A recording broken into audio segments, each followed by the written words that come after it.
And, when we've had these waves of strikes recently, you and your colleagues have been extremely tentative about going anywhere near picket lines. And for a lot of people, not just on the hard left, that seems right.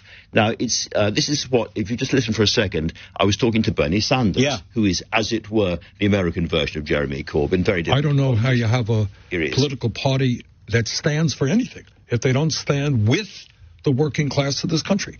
And I think why so many people get demoralized and alienated from the political process is they see the people on top doing phenomenally well, and they're saying, who is standing with me?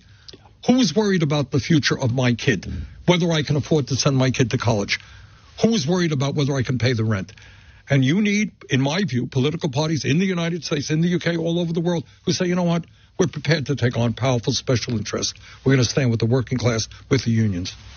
Now, he didn't prevail in the end, and there'll be more of that interview later, but he's not wrong, is he? We're not a party of protest. We're a party that wants to be in government, so we can make a difference for working people. He's talking about taking on the big vested interest and the vast inequalities in society. That's what Labour governments do. And with respect to Bernie Sanders, I genuinely think if he'd won the Democratic nomination, he wouldn't have beat Donald Trump at the election. America would be under Trumpism.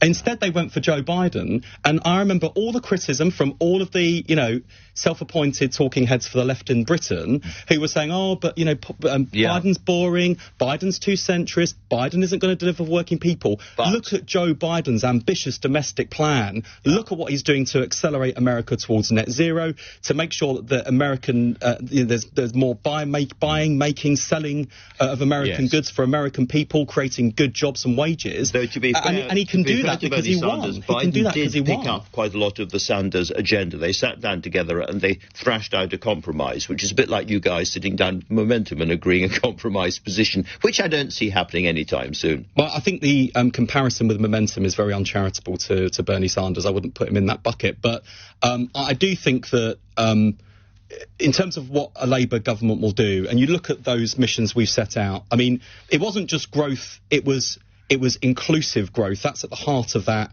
pledge, growth in every part of the country. Look at what I'm saying about tackling health inequalities in our country. If you're serious about doing that, you have to deal with the social determinants of health, poverty, poor quality housing, low wages. So we are ambitious and absolutely delivering. I mean, I'm a kid from a council estate.